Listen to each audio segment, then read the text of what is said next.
Hi dear friends, എല്ലാവർക്കും നമസ്കാരം. G യങ്ങിൻ്റെ പുതിയ ഒരു വീഡിയോയിലേക്ക് സ്വാഗതം. ജി യങ് എന്നാൽ പ്രായമാകുമ്പോഴും ആരോഗ്യത്തോടു കൂടിയിരിക്കുക, ചുറുചുറുക്കോടു കൂടിയിരിക്കുക, യുവത്വത്തോടു കൂടി ഇരിക്കുക. അപ്പോൾ അതിന് സഹായിക്കുന്ന കുറേ ടിപ്പുകളാണ് ഞാൻ പറഞ്ഞുകൊണ്ടിരുന്നത്. പ്രധാനമായിട്ടും വ്യായാമത്തെക്കുറിച്ചാണ് പറഞ്ഞുകൊണ്ടിരുന്നത്. അതിന് ധാരാളം റെസ്പോൺസസും എനിക്ക് കിട്ടിയിരുന്നു. പ്രത്യേകിച്ചും ഫോണിലൂടെയും വാട്സപ്പിലൂടെയൊക്കെ ഒരുപാട് പേര് കോൺടാക്ട് ചെയ്തിരുന്നു. പേഴ്സണലായിട്ട് കുറേ സംശയങ്ങളും പിന്നെ അവരവരുടെ ആരോഗ്യത്തെക്കുറിച്ചുള്ള കുറേ വേവലാതികളൊക്കെ അവർ പങ്കുവെക്കുകയുണ്ടായി. അപ്പോൾ എന്തായാലും സന്തോഷം, വളരെ സന്തോഷം. നല്ല റെസ്പോൺസസാണ് എനിക്ക് കിട്ടിയത് മുഴുവനും. അപ്പോൾ വളരെ സന്തോഷം. പലരും ചോദിച്ചൊരു ചോദ്യം, എന്ത് ഭക്ഷണമാണ് ഞങ്ങൾ കഴിക്കേണ്ടത്? യങ് ആയിരിക്കാൻ വേണ്ടി എന്ത് ഭക്ഷണമാണ് ഞങ്ങൾ കഴിക്കേണ്ടത്? അല്ലെങ്കിൽ എന്ത് ഭക്ഷണമാണ് നിങ്ങൾ ഈ കഴിഞ്ഞ 56 വർഷത്തിൻ്റെ ഇടയ്ക്ക് കഴിച്ചിട്ടുള്ളത്? അത് എന്താണ് നിങ്ങൾക്ക് ഗുണം ചെയ്തിട്ടുള്ളത് എന്നുള്ള രീതിയിൽ എന്നോടുള്ള ചോദ്യങ്ങളായിരുന്നു പലരും ചോദിച്ചിട്ടുള്ളത്. അപ്പോൾ അതിനൊരു മറുപടി പറയേണ്ടത് ആവശ്യമാണ് എന്ന് എനിക്ക് തോന്നി. ഞാൻ ശരിക്കും പറഞ്ഞാൽ ഒരു ഭക്ഷണപ്രിയനായിട്ടുള്ള ഒരാളാണ്. എന്ന് വെച്ച് വാരി വലിച്ച് തിന്നുന്ന ആളാണെന്നല്ല അർത്ഥം. പക്ഷേ എനിക്ക് ഇഷ്ടപ്പെട്ട എല്ലാ ഭക്ഷണവും ഈ കഴിഞ്ഞ ജീവിതത്തിൻ്റെ ഇടയ്ക്ക് ഞാൻ കഴിച്ചിട്ടുണ്ട്, ഇപ്പോഴും കഴിച്ചുകൊണ്ടിരിക്കുന്നുണ്ട്. അപ്പം പ്രധാനമായിട്ട് ഞാനൊരു മധുരപ്രിയനാണ് എന്ന് പറയാം. ഞാൻ നന്നായിട്ട് മധുരം കഴിച്ചിരുന്നു ഒരു കാലത്ത്. ഇപ്പോഴും കഴിക്കാറുണ്ട്, പക്ഷെ വളരെ അപൂർവമായിട്ടേ കഴിക്കാറുള്ളൂ എന്ന് മാത്രം. ഞാൻ എൻ്റെ അളവ് കുറച്ചു. അതുപോലെ ഇൻ്റർവെൽസിൻ്റെ സമയം കൂട്ടുകയും ചെയ്തു. പണ്ടൊക്കെ ഡെയിലി മധുരം കഴിച്ചിരുന്ന ആള് ഇപ്പം മധുര പദാർത്ഥങ്ങൾ, എനിക്ക് ഇഷ്ടപ്പെട്ട മധുര പദാർത്ഥങ്ങൾ ഞാൻ ചിലപ്പോൾ ആഴ്ചയിലൊരിക്കലോ അല്ലെങ്കിൽ മാസത്തിലൊരിക്കലോ ഒക്കെ കഴിക്കാറുള്ളൂ. അതും പണ്ട് വയറ് നിറയൊക്കെ തിന്നിരുന്നത് ഇപ്പോൾ വളരെ കുറച്ച് അളവുകൾ മാത്രം. എന്ന് വെച്ച് ഞാനത് നിഷേധിക്കുന്നില്ല.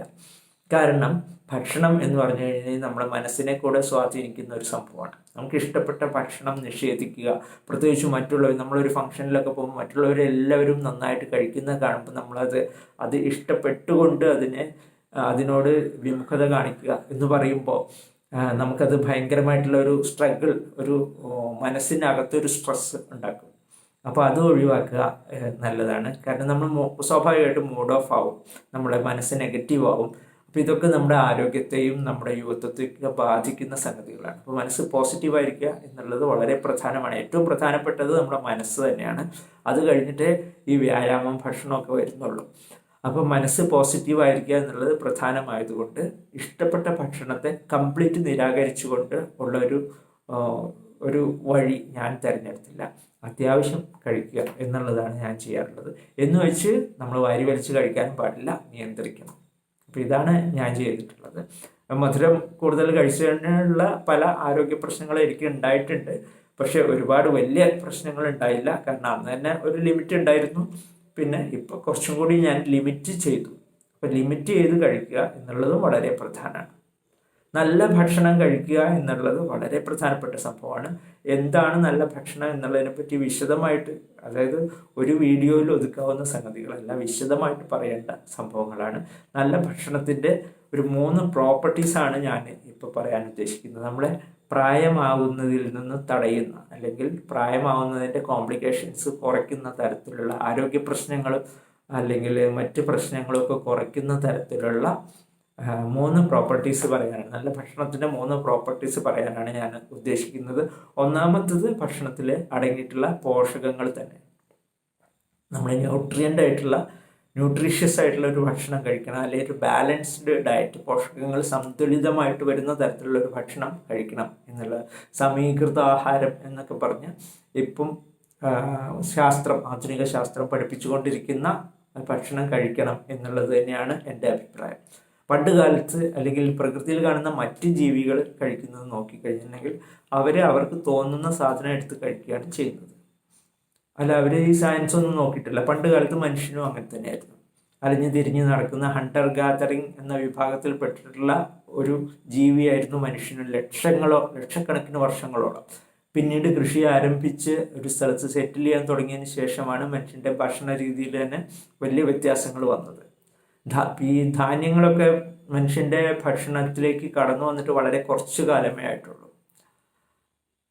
അതുപോലെ ഭക്ഷണം പല രീതിയിൽ പ്രോസസ്സ് ചെയ്യുന്നു, തീ ഉപയോഗിച്ച് ചുട്ടും വേവിച്ചുമൊക്കെ കഴിക്കാൻ തുടങ്ങിയിട്ടൊക്കെ വളരെ കുറച്ചു കാലമേ ആയിട്ടുള്ളൂ. അപ്പോൾ ഇതൊക്കെ വന്നതിന് ശേഷം മനുഷ്യൻ അങ്ങനെ പ്രകൃതിയിൽ നിന്ന് നേരിട്ട് ടേസ്റ്റ് വെച്ചിട്ട് മനുഷ്യന് ആവശ്യമുള്ള ഭക്ഷണം സെലക്ട് ചെയ്യാനുള്ള ഒരു കഴിവ് നഷ്ടപ്പെട്ടു പോയിട്ടുണ്ട്. ഇപ്പോഴും ആ കഴിവുണ്ട് എന്ന് വിശ്വസിക്കുന്നവരുണ്ട്. നമ്മൾ സംഗതി ശരിയാണ്, റോ ഫുഡ് അന്നത്തെ രീതിയിൽ പ്രകൃതിയിൽ കിട്ടുന്ന അതേ രീതിയിലുള്ള ഭക്ഷണ സാധനങ്ങൾ കഴിക്കുകയാണെങ്കിൽ മനുഷ്യന് സ്വയം തിരിച്ചറിയാൻ കഴിയും എന്ന് തന്നെയാണ് എൻ്റെയും വിശ്വാസം, എൻ്റെ അനുഭവം അത് തന്നെയാണ്. പക്ഷെ നമുക്കിപ്പോൾ നമ്മൾ ഇന്നത്തെ ജീവിത രീതിയിൽ നമുക്കത് സാധ്യമല്ല എന്നാണ് പറയുന്നത്. കാരണം നമ്മൾ സ്വാഭാവികമായിട്ട് നമ്മുടെ സംസ്കാരം അനുസരിച്ച് പ്രോസസ്ഡ് ഫുഡാണ് ഇപ്പോൾ കൂടുതലും കഴിക്കുന്നത്. അതുപോലെ പല സ്ഥലത്തു നിന്നും കളക്ട് ചെയ്തിട്ടുള്ള പല കോമ്പിനേഷൻസ് ആണ് നമ്മൾ കഴിക്കുന്നത്. അപ്പോൾ അവിടെ കുറച്ചും കൂടി സയൻറ്റിഫിക് ആയിട്ട് നോക്കിയിട്ട് ന്യൂട്രീഷ്യസ് ആയിട്ടുള്ള ഭക്ഷണം കഴിക്കാൻ ശ്രമിക്കുക എന്നുള്ളതാണ് നമുക്ക് ഇപ്പോൾ ചെയ്യാൻ പറ്റുന്ന പ്രാക്ടിക്കൽ ആയിട്ടുള്ള ഒരു കാര്യം. അപ്പോൾ ഭക്ഷണത്തിൽ പോഷകങ്ങൾ ഉണ്ടായിരിക്കാൻ ശ്രദ്ധിക്കുക, ബാലൻസ്ഡ് ആയിട്ടുള്ള ഒരു ഡയറ്റ് ഫോളോ ചെയ്യുക, ആവശ്യത്തിന് പ്രോട്ടീൻ ഉണ്ടായിരിക്കുക, ആവശ്യത്തിന് ഫാറ്റ് ഉണ്ടായിരിക്കുക, ആവശ്യത്തിന് കാർബോഹൈഡ്രേറ്റ് ഉണ്ടായിരിക്കുക, ആവശ്യത്തിന് വൈറ്റമിൻസും മിനറൽസും അങ്ങനെയുള്ള അമിനോ ആസിഡുകളും ഒക്കെ ഉണ്ടാകുക. അങ്ങനെ ബാലൻസ്ഡ് ആയിട്ടുള്ളൊരു ഡയറ്റ് ഫോളോ ചെയ്യാൻ വേണ്ടിയിട്ട് ശ്രമിക്കുക എന്നുള്ളതാണ് ഒന്നാമത്തെ കാര്യം. അത് അതിനെപ്പറ്റി വിശദമായിട്ട് അടുത്ത വീഡിയോസിൽ വരും കേട്ടോ. അപ്പോൾ ഇത് ഇത്രയും വെച്ച് ലിമിറ്റ് ചെയ്യുകയല്ല. പിന്നെ രണ്ടാമത്തെ കാര്യം, നമ്മളെ ഏജിങ്ങിൽ വളരെ പ്രധാനപ്പെട്ട ഒരു സംഭവമാണ് ആൻറ്റി ഓക്സിഡൻസിൻ്റെ ഉപയോഗം.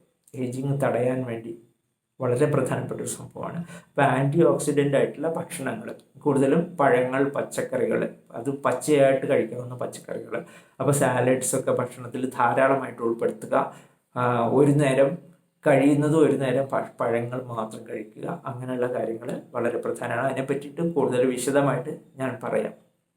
പിന്നെ മൂന്നാമത്തെ പോയിന്റ് എന്ന് പറഞ്ഞു കഴിഞ്ഞിട്ടുണ്ടെങ്കിൽ നമ്മൾ ആൻറ്റി ഇൻഫ്ലമേറ്ററി പ്രോപ്പർട്ടീസുള്ള ഭക്ഷണം കഴിക്കുക എന്നുള്ളതാണ്. ഏജിങ്ങിൽ വളരെ പ്രധാനപ്പെട്ട സംഭവമാണ് ശരീരത്തിലുണ്ടാകുന്ന ഇൻഫ്ലമേഷൻസ്, അതായത് നീർക്കെട്ടുകൾ എന്ന് പറഞ്ഞ സംഭവങ്ങൾ ഏജിങ്ങിൽ വളരെ പ്രധാനമാണ്. അത് ശരിക്കും പറഞ്ഞാൽ ശരീരത്തെ സഹായിക്കാൻ വേണ്ടിയിട്ടാണ് ശരീരം ചെയ്യുന്നത്. അത് പല തരത്തിലുണ്ട്. അക്യൂട്ടായിട്ട് വരുന്നത് ഉണ്ട്, ക്രോണിക് ആയിട്ട് വരുന്നത്, ദീർഘകാലം ആയിട്ട് വരുന്ന ഇൻഫ്ലമേഷൻസ് ഒക്കെ ഉണ്ട്. അപ്പോൾ ഇത് തടയാൻ വേണ്ടിയിട്ട് നമ്മൾ ചെയ്യുന്നത് ആൻറ്റി ഇൻഫ്ലമേറ്ററി ഭക്ഷണം കഴിക്കുക. അപ്പോൾ ശരീരത്തിന് സഹായം വേണ്ടേ എന്ന് ചോദിക്കും.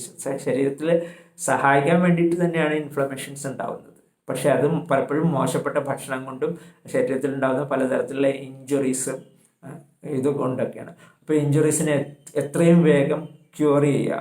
അതുപോലെ നല്ല ഭക്ഷണം കഴിക്കുമ്പോൾ തന്നെ കുറേ ഇൻഫ്ലമേഷൻസ് ഒഴിവാകും, ശരീരത്തിലുള്ള കുറേ പ്രോബ്ലംസ് ഒഴിവാകും. അപ്പോൾ ആ രീതിയിൽ ആൻറ്റി ഇൻഫ്ലമേറ്ററി ഭക്ഷണങ്ങൾ, അത് ഇപ്പോൾ എക്സാമ്പിൾ പറയുകയാണെങ്കിൽ omega-3 ഫാറ്റി ആസിഡ് ഒരു ആൻറ്റി ഇൻഫ്ലമേറ്ററി പ്രോപ്പർട്ടിയുള്ള ഭക്ഷണമാണ്. അതുപോലെ നമ്മൾ നിത്യജീവിതത്തിൽ കഴിക്കുന്ന ഇഞ്ചി, മഞ്ഞൾ തുടങ്ങിയിട്ടുള്ള സാധനങ്ങളൊക്കെ ആൻറ്റി ഇൻഫ്ലമേറ്ററി പ്രോപ്പർട്ടിയുള്ള സംഭവങ്ങളാണ്. ഇതൊന്നും ഒരുപാട് കഴിക്കണം എന്നല്ല പറയുന്നത് കേട്ടോ. മഞ്ഞളൊക്കെ കുറേ കഴിച്ചു കഴിഞ്ഞാൽ ചിലപ്പോൾ പണി കിട്ടും. അപ്പോൾ അതൊക്കെ ഒരു ലിമിറ്റ് വെച്ച് കഴിക്കേണ്ട സംഭവങ്ങളാണ്. പക്ഷെ അതൊക്കെ ഭക്ഷണത്തിൽ ഉൾപ്പെടുത്തുക എന്നുള്ളതാണ്. അതിനെ പറ്റിയിട്ടും ഞാൻ ഡീറ്റെയിൽ ആയിട്ട് വീഡിയോസ് ചെയ്യുന്നതാണ്. അപ്പോൾ ഈ 3 പോയിന്റ്സാണ് നമ്മൾ ഏജിങ് തടയാൻ വേണ്ടി നല്ല ഭക്ഷണത്തിൽ നമ്മൾ ശ്രദ്ധിക്കേണ്ട കാര്യങ്ങൾ. ഒന്ന്, പോഷക സമ്പുഷ്ടമായിട്ടുള്ള ഒരു ബാലൻസ്ഡ് ഡയറ്റ് കഴിക്കുക. പിന്നെ ആൻറ്റി ഓക്സിഡൻ്റ് ആയിട്ടുള്ള ഭക്ഷണങ്ങൾ കഴിക്കുക. ആൻറ്റി ഇൻഫ്ലമേറ്ററി ഭക്ഷണങ്ങൾ കഴിക്കുക. അപ്പോൾ ഇതിനെപ്പറ്റി കൂടുതൽ ഡീറ്റെയിൽസ് പുറകെ വരുന്നതാണ്. ഇപ്പോൾ എല്ലാവർക്കും നമസ്കാരം. Age young.